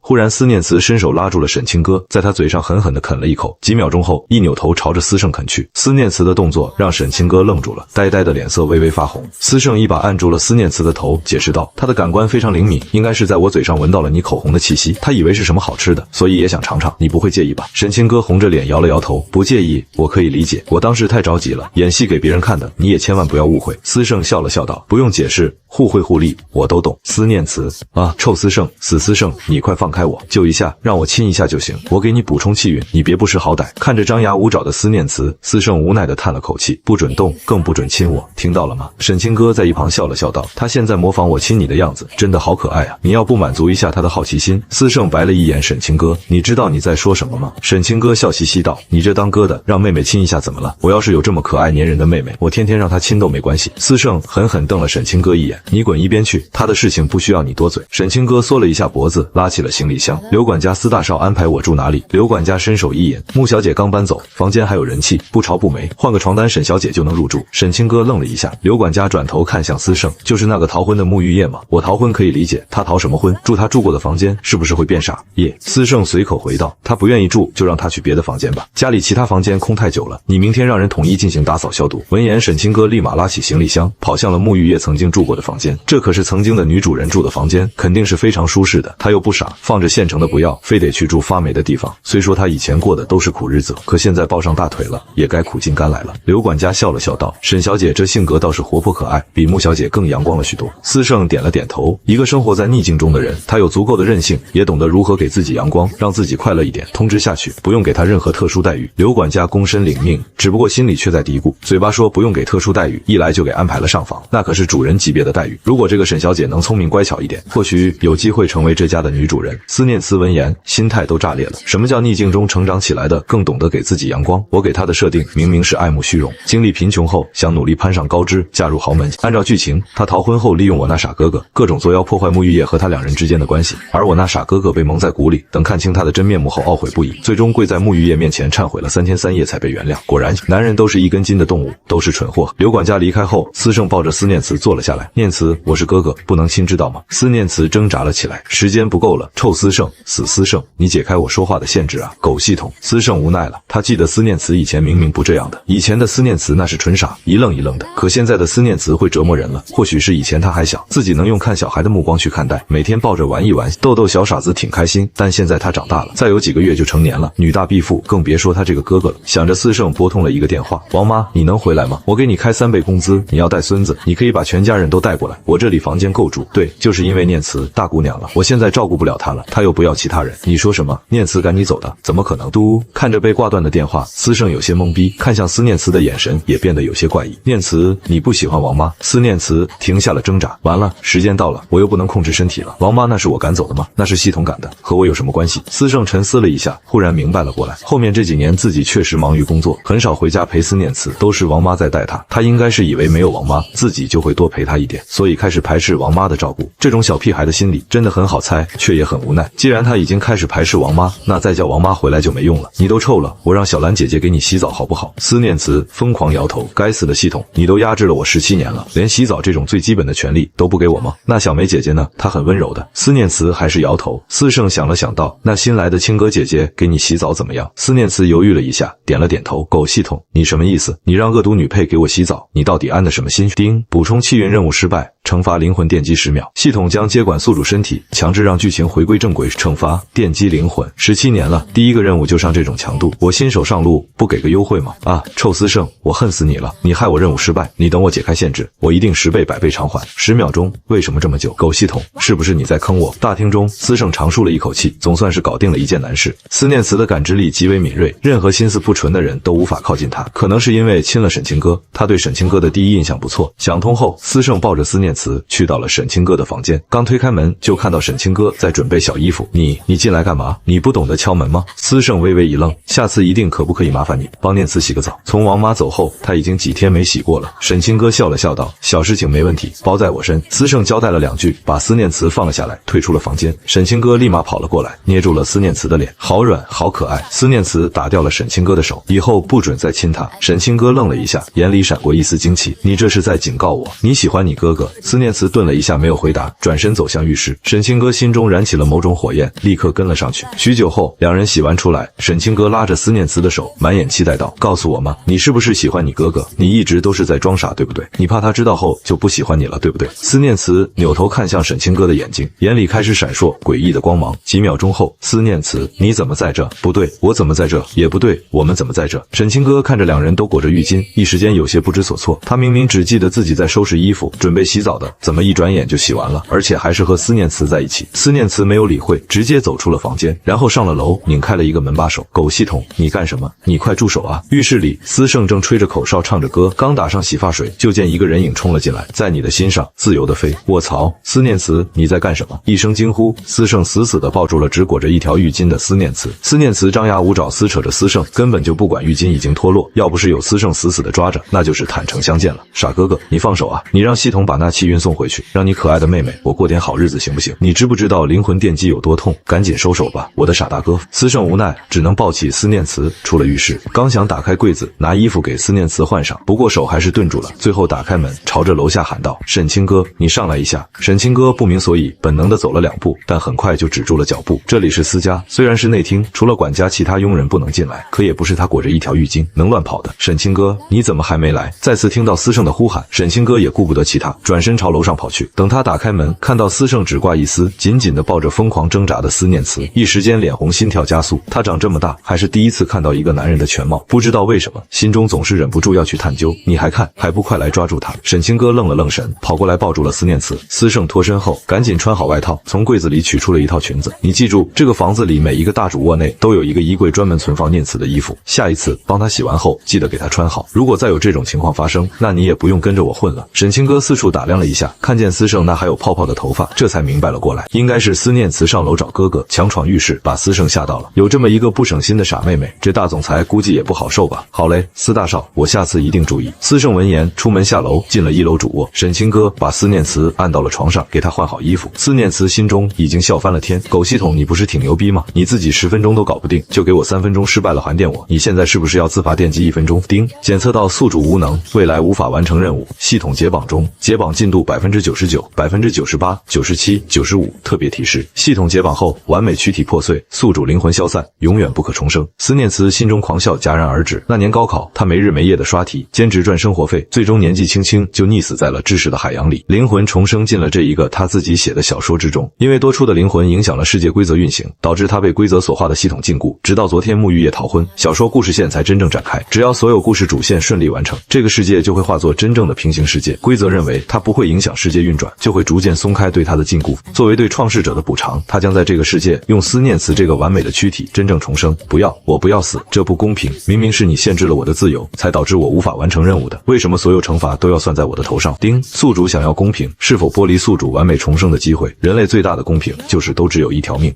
我开玩笑的，我一直觉得这个世界很公平，我就是想问问，有没有什么办法能阻止你解绑？丁，系统解绑不可逆。特别提示：解绑进度衰减到0时，宿主将会被彻底抹杀。听到系统提示，思念慈心若死灰。对于他这个作者而言，完成主线剧情是轻而易举的，可问题是，他不是这个世界的灵魂，规则限制了他的自由，这让他根本没有办法主动去完成任务。就真的没有其他办法了吗？所以说我必死无疑。丁，理论上确实如此。这边沈清哥给思念慈换完衣服后，急匆匆地跑下了楼，回到了自己房间，换起了衣服。咔嚓，只听闻一声细响，浴室门被打开，回头看到思胜从里面走了出来，沈清哥立马跳到床上，钻进了被窝里。思胜摇了摇头，走到床边，打开了柜子，取出自己的衣服，当着沈清哥的面换了起来。你可不可以出去换？沈清哥红着脸，心脏砰砰乱跳，用手紧紧地捂着眼睛。思胜撇了撇嘴，你可以闭上眼睛，或者用被子盖住头。还有，你的手指很细，指缝有点宽。闻言，沈清哥恨不得找个地缝钻下去，立马用被子盖住了头。思胜瞥了一眼沈清哥被打开的行李箱，里面的衣物虽然干净，但都洗得发白，甚至还有一些补丁。你的身高体型和念慈差不多，他衣柜里有新的衣服，你可以试试，这些都是他喜欢的。你穿上后，他或许会和你更亲近。如果你能帮我照顾好念慈，那我可以给你免了你欠我的所有债务。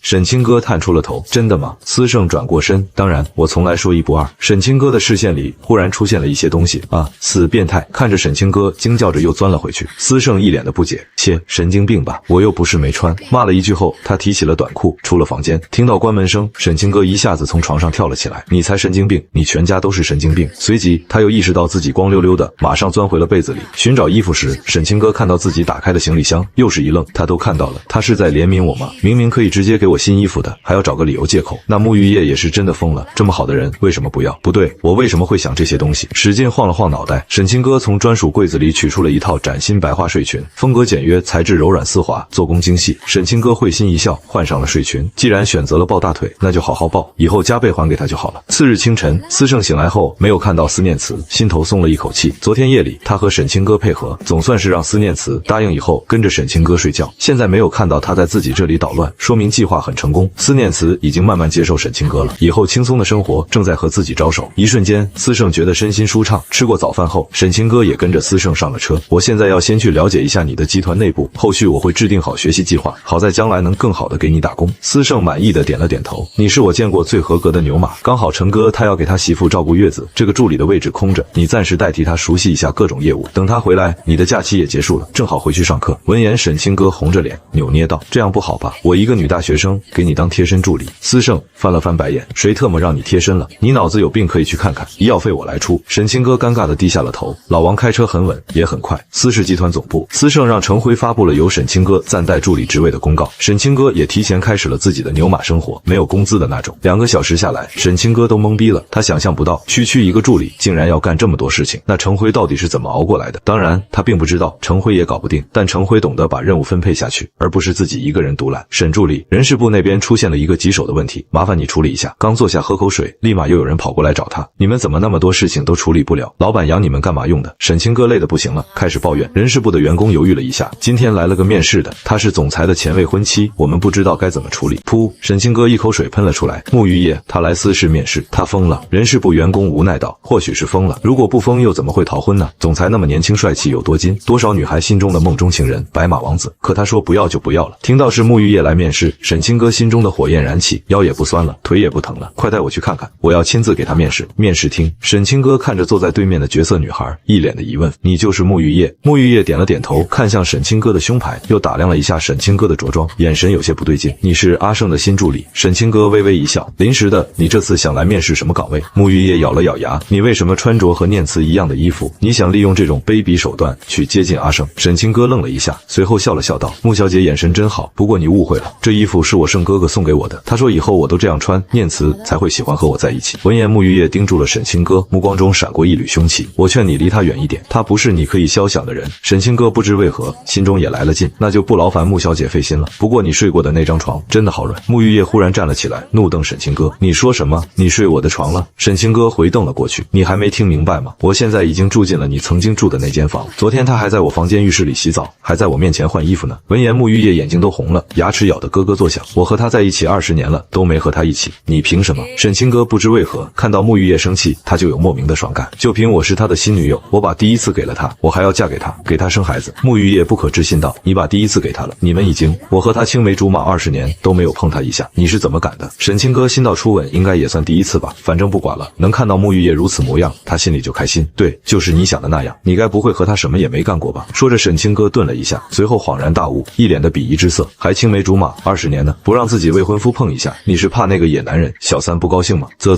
盛哥哥他好可怜，我以后一定要加倍的对他好。闻言，沐浴夜的怒气直爆了，直接冲向了沈清歌，抓住了他的头发。我没有对不起他，我只是想把最好的留在结婚那天给他。你这个贱人，竟敢趁虚而入，我要打死你！沈清歌也不服软，抓住了沐浴夜的头发。结婚当天和野男人私奔逃婚，你明明是想把最好的留给野男人小三才对吧？那样是不是会让你很刺激，很有快感？你才是那个贱人！眼看两人扭打在一起，同事们都惊呆了。快去通知总裁，总裁前未婚妻和现女友打起来了。对，快去通知总裁，他未婚妻和女朋友打起来了。什么？总裁未婚妻和女朋友打起来了？卧间惊天大瓜，总裁夫人和小三打起来了。他们到底谁才是总裁夫人，谁才是小三？那个沐浴夜不是才逃婚的吗？你一个吃瓜的管那么多干嘛啊？对，第一次吃到总裁的瓜，快拿我的小凳子来。我手机呢？我要开直播，把这个大瓜分享出去。总裁办公室，一个小秘书急匆匆地跑了进来。总裁不好了，你的老婆们打起来了。噗！思胜一口咖啡喷在了文件上。你在说什么东西？我老婆打起来了。小秘书点了点头。对啊，您的2个老婆打起来了，可凶了，我们都不敢上去拦。您快去看看吧。思胜忽然笑了起来。是不是你们在搞什么特别活动，竟敢拿我开涮？你们这个月的奖金不想要了吗？小秘书愣了一下。不是的，我们没有搞特别活动，您的2个老婆真的打起来了。思胜脑子懵了一下，我都没结婚，哪里来的老婆？还特么的是2个？你们搞恶作剧总要有个限度吧？这话说出去谁信？小秘书急了，您怎么就不信呢？